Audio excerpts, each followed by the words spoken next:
నమస్తే. మనతో మాట్లాడడానికి ప్రముఖ డైరెక్టర్ గీతా కృష్ణ ఉన్నారు. ఆయనతో మాట్లాడదాం. నమస్తే సార్. హాయ్. ఇప్పుడు మనం చూసుకుంటే జగన్ అంటే ఇంతకు ముందు తెలంగాణలో బీఆర్ఎస్ ఓడిపోయిన సీఎం అంటే ముఖ్యమంత్రి సీఎం బయటికి రాలేదు. కానీ ఇక్కడ జగన్ మాత్రం బయటికి వచ్చి ప్రెస్ మీట్ కాదు అంటే లింక్ పంపించారు.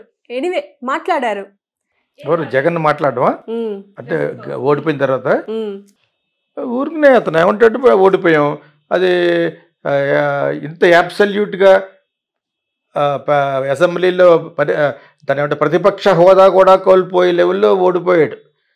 అయినా కూడా ఎందుకు మాట్లాడకూడదు, మాట్లాడకపోతే పిరికివాడు అంటారు. ఎందుకు మాట్లాడితే సానుభూతి చేయొచ్చు, మాట్లాడే కొంచెం కన్నీళ్ళు పెట్టుకుంటే ఎవరికి కావాలి? నువ్వు ఎంతోమంది కన్నీళ్ళు పెట్టించావు, నీకు వ్యతిరేకించేవాడినే లోపల కొట్టించాడట. తప్పు కదా అది. నేను మళ్ళా చెప్తున్నాను, కడప రాజ్యం ఇక్కడ చేయకు. నువ్వు కాదు ఎవడైనా కూడా కొడతారు, మళ్ళీ తరుగుతారు, కొడతారు. అర్థమైందా? అవి చేయండి ఇక్కడిగా. మీరు చేసే 10 మంది గురించి మిగతా 90% బ్యాడ్ వస్తుంది. No, don't do that. Okay, ఇంక చేయలేవు, నీకు పార్టీ లెగదప్పుడు. They will never believe you. ఇంకా నీకు ఎక్కడ మనుగడ ఉంటుందంటే ఇండియా కూటమిలో నితీష్ కుమార్ లాంటోడు, దీది బెంగాల్ వీళ్ళంతా కలిసిపోయి నువ్వు కలపగలిగితే, నువ్వు గేమ్ చేంజర్ అయ్యి కాంగ్రెస్కి వేస్తే అప్పుడు నీకు మళ్ళా వాల్యూ ఉంటుంది. ఉండదు. ఇప్పుడు ఆల్రెడీ ఇతనికి వచ్చిన 4-5 సీట్లు కూడా వాళ్ళకే వేస్తాం, అది ముందే తెలుసు మనకి. ఇంకప్పుడు వేరే గతి లేదు. ఎక్కడికి వెళ్తాడు? అపోజిషన్ కూడా లేదు, అపోజిషన్ స్టేటస్ కూడా లేదు. మీకు అర్థమైందా? అంచేత డెఫినెట్గా ప్రెస్లో చెప్పడం వలన డైరెక్ట్గా చెప్తాడు, చెప్పులేస్తారు. అతను ఎందుకు ఓడిపోయిన దాంట్లో వెనకాల ఉన్న సజ్జల ఉన్నాడు కదా, అతను ప్రెస్ మీట్ పెట్టడంలో అంతరార్థం ఏంటంటే సానుభూతి కోసం. ఎవరు సానుభూతి చూపిస్తుంటే నవ్వుకుంటున్నారు. ఆల్రెడీ ట్రోల్స్ పెడుతున్నారు, ఆ మీమ్స్ లాగా పెట్టి వాట్సాప్లో పంపిస్తున్నారు. ఒకటి కాదు, కొన్ని వందలు. ఓకే, సో అతను చాలామందికి ఫాల్స్ హోప్ ఇచ్చాడు. ఎందుకంటే మనం 50% పీపుల్కి డబ్బులు వేసేస్తున్నాం, వాళ్ళు డెఫినెట్గా గుద్దేస్తారు మనకి అని మనసులో పెట్టేస్తున్నాడు. ఈ ముద్రగడ్డ పద్మనాభం లాంటి వాళ్ళు కూడా పేరు మార్చుకుంటాం. అది ఎంత హాస్యాస్పదం అంటే, నువ్వు పేరు మార్చుకునేవాడు ఆ పేరు వెనకాల కొన్ని ఎస్టీ లాగా ఏమైనా ఉంటే అర్థం ఉంది. నువ్వు రెడ్డిస్కి ఎంత ఇన్సల్ట్ అంటే, అది నేను ఓడిపోతే రెడ్డి అని పెట్టుకుంటాడు అంటే, రెడ్డి అంటే అది చెత్త అనమాట. అంతే కదా? అది ఎవడో పంపాడు నాకు. నువ్వు ఓడిపోతే ముద్రగడ్డ పద్మనాభ రెడ్డి అని పెట్టుకుంటాడు అంటే, రెడ్డి అంటే ఏంటి? అదేమన్నా మాల, దాని మాదిగా. నేను ఆన్లైన్ కూడా కించపరచలేదు, ఆ విధంగా చెప్పాడు. ఒకప్పుడు ఈవి సత్యనారాయణ వాళ్ళ రామాయణంలో పెట్టకలే ఒకసారి నాకు జోక్ అనమాట, నా జోక్గా ఉండాలి కాబట్టి. వాళ్ళ ఫాదర్ వాళ్ళ భోజనం వండి పెట్టేవారు నేను మొట్టమొదటి సినిమా చేసేటప్పుడు. అప్పుడు ఈవి సత్యనారాయణ డైరెక్టర్ కాదు, ఈ నరేష్ గారు వాళ్ళు కుర్రోళ్ళు అనమాట. నాకు భోజనం వండి పెట్టేవారు ఒక 2 ఇయర్స్. సో ఆయన చాలా ఫ్రాంక్ మనిషి, ఈవి సత్యనారాయణ ఫాదర్. దేవుడిని నమ్మడం, పూజ చేయడు. కిందకి ఏదన్నా సినిమా వాళ్ళు నాకు లైన్ వేయడానికి వస్తూ ఉంటారు కదా హీరోయిన్లు, వాళ్ళకి డైరెక్ట్ చేపించుకోడు, సినిమా వాళ్ళు చేసుకోడు పెళ్ళని. ఓకేనా? సో ఫైనల్గా నేను ఆ ఇల్లు అయిపోయింది. నేను తర్వాత 2వ సినిమా డైరెక్ట్ చేశాను, కోకిల. దాని తర్వాత నాకు ఒక బ్రాహ్మణ అమ్మాయితో పెళ్ళయింది, తమిళ బ్రాహ్మణ అమ్మాయితో. ఈయన అక్కడ ప్రెస్లోనే ఎక్కడో నాకు ఫోన్ చేసి చెప్పాడు, వెంకట్రావు గారు ఇంటికి వచ్చి చెప్పాడు, అంటే మీరు ఏదో షెడ్యూల్ కాస్ట్ పెళ్లి చేసినట్టు అంటే కులాంతర వివాహం అని రాశారు పేపర్లోను, ఇది మీరు ఏదో పెద్ద గొప్ప చేసినట్టు, మీ క్యాస్ట్ కంటే పెద్దదే కదా అన్నాడు. మీకు అర్థమైనప్పుడు కాపు క్యాస్ట్లు ఏం కదా, తను షీజ్ అ బ్రాహ్మిన్ కదా. మీరు ఆయన పెళ్ళి పాయింట్ తీసేయండి, ఆయన చదువుకోలేదు, ఏ 5వ క్లాస్ చదువుకుంటాడు.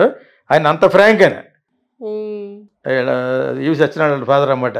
ఇంటికి వచ్చారు, ఇంటికి ఏదో నేను ఇన్వైట్ చేసినప్పుడు వాళ్ళ మదర్ వాళ్ళు వచ్చినప్పుడు, మీరేంటి మీరు ఏదో పెద్ద గొప్ప ఘనకార్యం చేసినట్టు కులాంతర వ్యవహారం అన్నారంటే మీరు. ఆ విధంగా మనోడు ముద్రగడ్డ పద్మనాభం నేను రెడ్డి అని మార్చుకుంటానని అర్థం ఏంటి?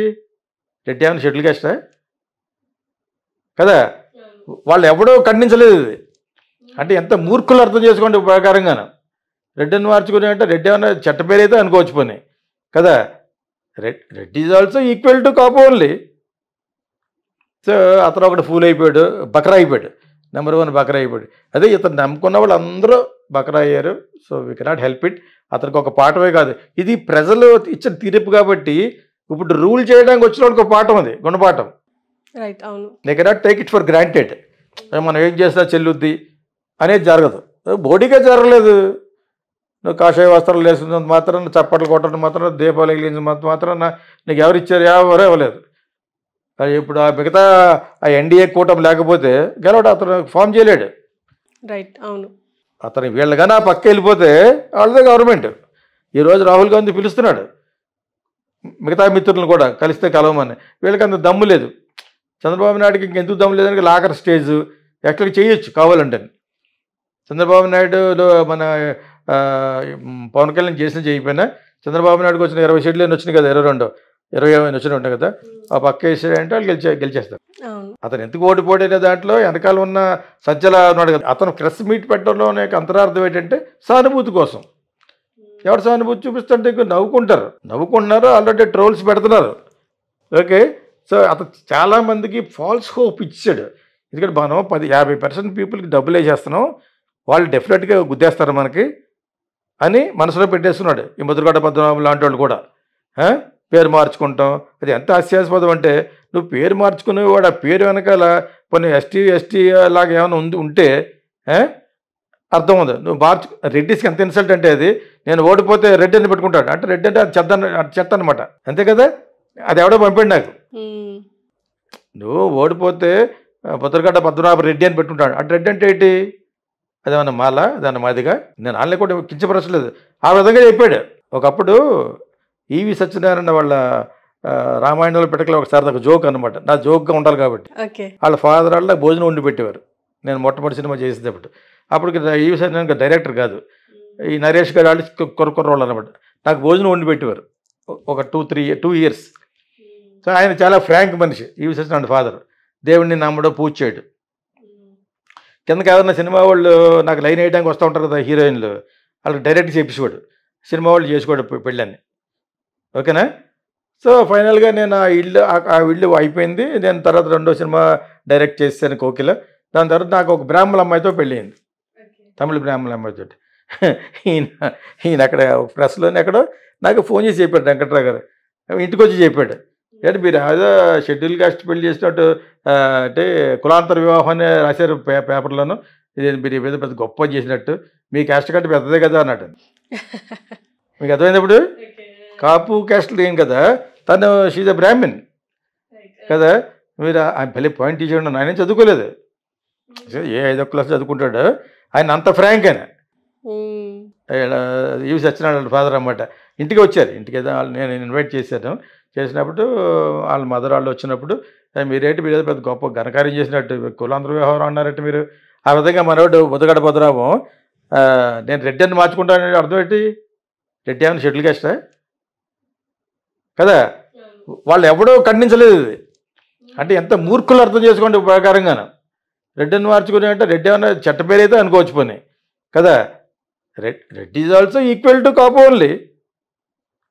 సో అతను ఒకటి ఫూల్ అయిపోయాడు, బకరా అయిపోయాడు, నెంబర్ 1 బకరా అయిపోయాడు. అదే ఇతను నమ్ముకున్న వాళ్ళు అందరూ బకరా అయ్యారు. So we cannot help it. అతనికి ఒక పాఠమే కాదు, ఇది ప్రజలు ఇచ్చిన తీర్పు కాబట్టి ఇప్పుడు రూల్ చేయడానికి వచ్చిన వాళ్ళకి ఒక పాఠం, అది గుణపాఠం. They cannot take it for granted. మనం ఏం చేసినా చెల్లుద్ది అనేది జరగదు. బోడీగా జరగలేదు. నువ్వు కాషాయ వస్త్రాలు వేసుకున్నంత మాత్రం, చప్పట్లు కొట్టడం మాత్రం, దీపాలు వెలిగించినంత మాత్రం నీకు ఎవరు ఇచ్చారు? ఎవరు ఇవ్వలేదు. మరి ఇప్పుడు ఆ మిగతా ఆ ఎన్డీఏ కూటమి లేకపోతే గెలవడు, అతను ఫామ్ చేయలేడు. రైట్, అవును. అతను వీళ్ళగానే ఆ పక్క వెళ్ళిపోతే వాళ్ళదే గవర్నమెంట్. ఈరోజు రాహుల్ గాంధీ పిలుస్తున్నాడు మిగతా మిత్రులను కూడా కలిస్తే కలవమని. వీళ్ళకి అంత దమ్ము లేదు. చంద్రబాబు నాయుడుకి ఇంకెందుకు దమ్ము లేదని లాకర్ స్టేజ్ ఎక్కడికి చేయొచ్చు కావాలంటే. చంద్రబాబు నాయుడులో మన పవన్ కళ్యాణ్ చేసిన చేయకపోయినా చంద్రబాబు నాయుడుకి వచ్చిన 20 సీట్లు వచ్చినాయి కదా, 20 వచ్చినాయి ఉంటాయి కదా, ఆ పక్క వేసాడంటే వాళ్ళు గెలిచేస్తారు.